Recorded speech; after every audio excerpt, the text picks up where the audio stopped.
اللهم صل وسلم وبارك على سيدنا محمد وعلى آله وأصحابه أجمعين. ازيكم عاملين ايه؟ يا رب تكونوا بخير. يا صباحكم فل وهنا وورد وياسمين على أحلى عيونكم. نهاركم زي العسل، نهاركم جميل، نهاركم فرح، نهاركم هنا وسعد وفل يا رب.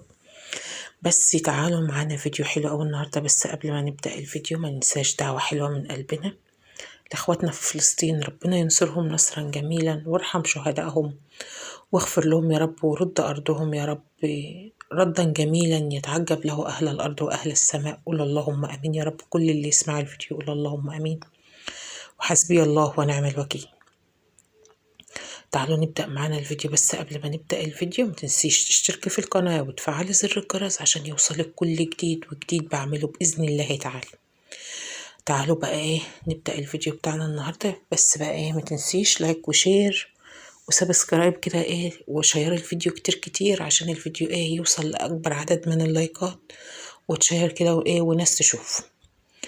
بصراحة ما كانش على بالي النهاردة أقوم أعمل حاجة خالص، ما أعرفش إيه اللي قومنا عملت كده، والله ما كان على بالي أي حاجة وربي يشهد.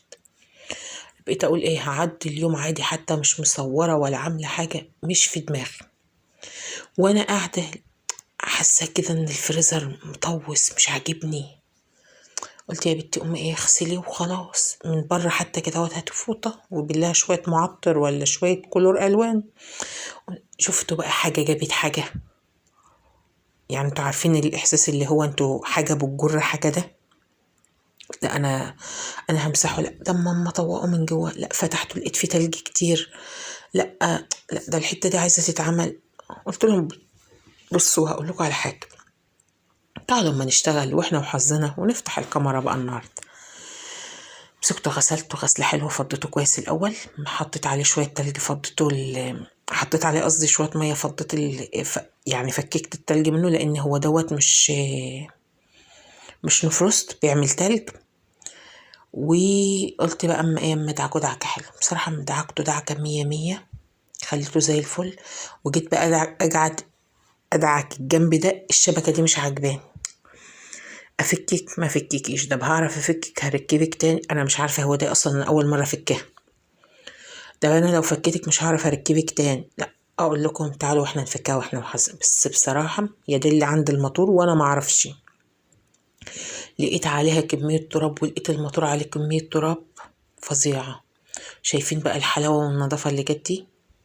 قلت بصراحه اما افكها، واديتها شطفه حلوه، واديت للفريزر بصراحه اللي هو عند الجوان ده. بصراحه مسكته غسلته غسله جميله، واديته حمايه العيد زي ما بنقول. يعني اشمعنى هو احنا عمالين ندي للشقه كلها حمايه العيد، واشمعنى جت على الفريزر يعني مش هنديله حمايه العيد؟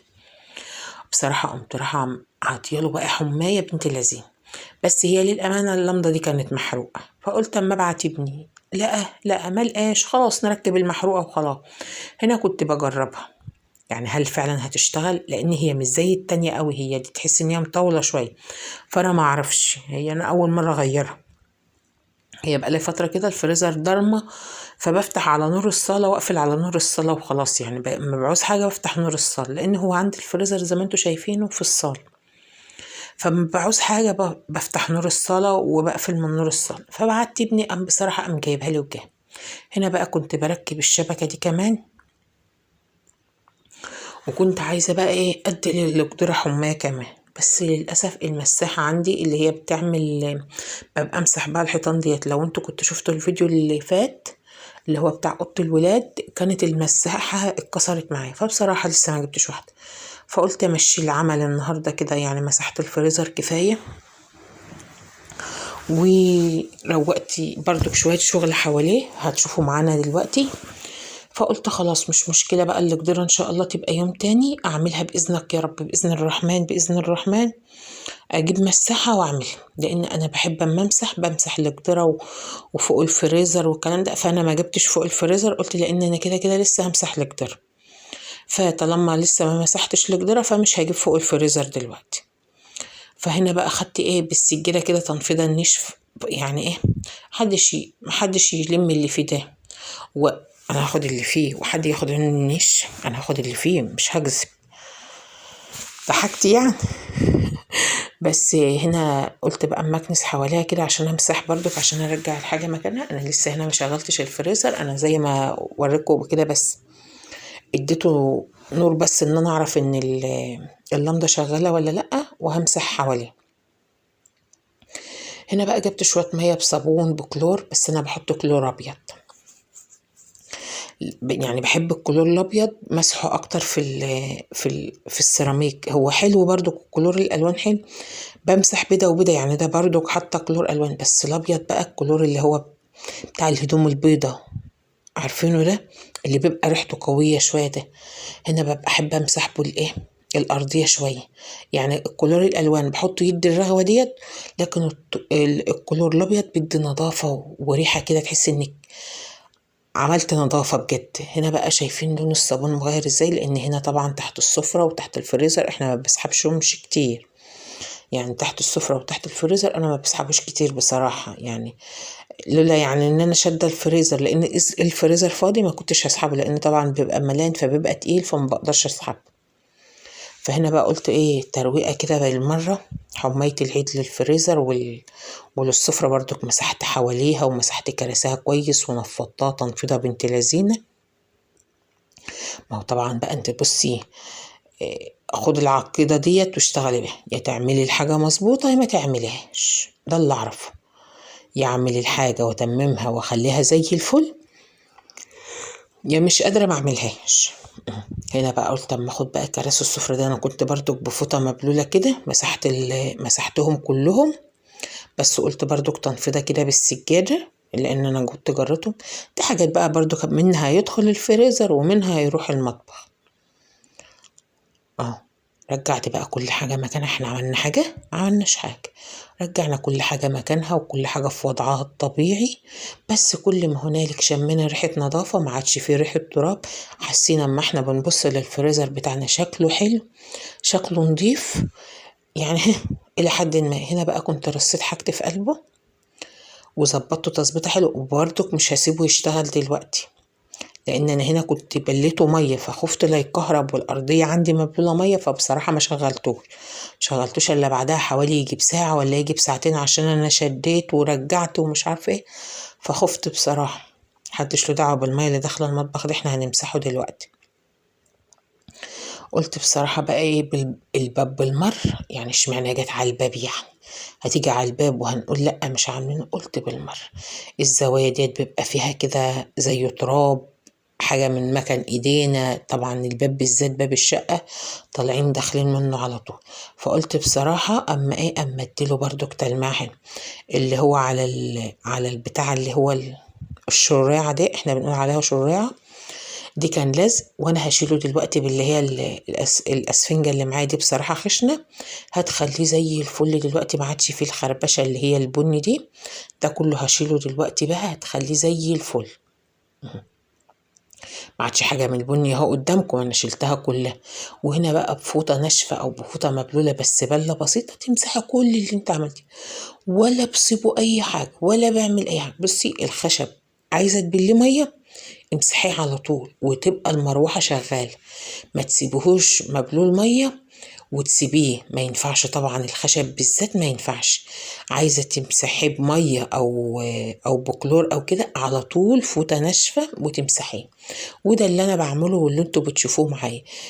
ممكن اطوق بالفوطه مبلوله كلور، بس على طول في فوطه ناشفه بقوم منشفه بها على طول، فما بيبقاش عليه، فما بيلحقش يشرب منه ميه، فما بيبوش. الحمد لله يا رب. بعمل كل العفش اللي عندي كده. بجيب ملمع خشب وكل حاجه، بس برضك ما فيش احلى من الفوطه اللي مبلوله ميه بكلور، تنضف لك كل حاجتك وما تطوصلكيش الايه الخشب ولا حاجه. انا بعملها كده وبعمل كده. هنا بقى كنت خلاص خلصت بقى الباب وخلصت البيبان، خدت برضو باب الأوضة بتاعتي وباب الانتريه وباب أوضة الولاد، يعني تلميعة كده وانت ماشية ايه على السريع. وهنا بقى المية دي كلها راحة فين؟ راحة المطبخ. قلت مش مشكلة، هناخد برضو المطبخ معانا ترويقة بسيطة كده. هو الحمد لله الحمد لله يا رب المطبخ عندي نضيف، ما فيش في حاجة يعني. هو مستني حماية برضو زي كده، بس هنديها له بس قريب بقى ان شاء الله بإذن الله. استنوا فيديو قوي جدا في المطبخ وتنظيفات المطبخ. هنا بقى كنت بصراحة قلت بقى احضر الغدا. كان عندي اللي هو السردين ده جاي طازة النهاردة، جميل بصراحة، فريش وحلو. انا بحب السردين بالذات اعمله طازة وفريش، بيبات او بتحط في الفريزر وبيطلع ما بيديكيش نفس النتيجة اللي انت حباها. هنا بصي بيبقى في سردينة ناعمة وفي سردينة تحس ان ظهرها فيه ايه، خشن شوية. اللي ظهرها خشن ده بجردها بالسكين، واللي ظهرها ناعم ما باجيش يمتها بصراحة، بحطها بايه، بحل. يعني هي ديت الوحدتين اللي انا بعملهم دول ظهرهم خشن، فمطلعين ايه زي قشرة معايا كده. لكن اللي ظهرها ناعم انا ما باجيش يمتها. يعني مثلا زي اللي في ايدي دي متهيألي دي ظهرها ناعم، فاشوف تطلع بسرعة، فعادي. اللي ظهرها خشن بشيلها، واللي ظهرها ناعم انا ما باجيش يمتها. هنا بقى كنت مسكت غسلت السردين ونضفته وظبطته وعصرت عليه ليمون وملح. انا ما بحطش خل في النقع، انا ممكن احط شويه وانا بطبخه، او يعني هعمله، لكن ما بنقعش السمك بخل. السمك بالذات ما بنقعوش بخل، ممكن انقع زفر بخل. يعني اللي هو ايه الزفر دوت، اللي هو الفراخ، اللي هي الطيور، يعني لحم بتاع فراخ بط كده، لكن السمك ما تنقعهوش بخل خالص. هنا بقى كان معايا كيلو سردين، معايا هنا 4 بصلات وسط حلوين، يعني إلى حد ما معقولين، 3 حتى يا ربي، ومعايا فلفل ومعايا طماطم ومعايا توم ومعايا ليمون ومعايا ايه تاني، بس معايا فلفل وتوم وليمون وخل وزيت وبهارات سمك وكمون وملح، اللي هي دي بهارات السمك. بهارات سمك، كمون، زيت، خل، ملح بس. اعملي السردين بالطريقة ديت، صدقيني هتاكلي صوابعك وراه، مش هتاكلي بس. الحشوة اللي هي دي جوا دي، والبصل والفلفل والثوم والليمون، انت هتاكليها قبل السردين. ممكن تعملي دوت في بوري، وممكن تعمليه في اللي هي السمك المجمد عامة، وممكن تعملي دي نفس دي الخلطة ديت، بس تدي تحميرة شوية للشبار أو للبلطي، اللي بيقولوا عليه شبار أو بيقولوا عليه بلطي. وممكن تنزليه في تتبيلة زي ديت وتزقيه بردك في الفرن، بس بياخد لون الأول. هنا احنا مش عاطيين للسمك لون، لا، الشبار لو انت بتعملي الشبار أو البلطي بتديله لون، لكن الأسماك المجمدة ممكن تعمليها بنفس الطريقة، بس بردك ما تديهاش لون. اللون اللي هو ايه، ممكن تحطها في الزيت بس تاخد لون بسيط خالص، وتطلعها تحطها كده، ولا بقى زيت كتير ولا اي حاجة، معلقتين 2 زيت بس، وحطيناهم في الفرن وبقوا زي الفل. تعالوا طبعا هنا احنا معانا يعني مش كل الناس هتاكل بعيش، ومش كل الناس كده. هنا هطبخ رز. هنا بقى رز حباية وحباية، رز ببصل، رز ابيض، اللي انت عايزاه واللي متاح عندك واللي انت بتحبيه انت وولادك. حطيت برنجانة على البوتاجاز وبعمل الرز. بتعمل الرز ايه؟ هعمل الرز حباية وحباية. عامة المقطع دوت كان المفروض يجي بعد ما خلصت، بس هو جه هنا مش عاوز يتشال من هنا. قلت له والله يا عم الحاج ما انا شايلاه، خليك براحتك. يعني هو ده ايه يعني، ما هو مسحنا أرضية المطبخ، ما عملناش حاجة تانية، بس هو المفروض قبل ما اطبخ الرز واعمل السردين. هنا بقى حمرت الرز، خليته مستكاوي لونه حلو كده، ما يبقاش غامق قوي عشان ما يغمقليش الرز ود مرارة. وكان بقى هنا في الكبة ديت فرمت هنا تومة بقرن فلفل اخضر، وحطيت عليها كمون وملح وبس، وكزبرة ناشفة. وهنا بقى كان غدانا خلص.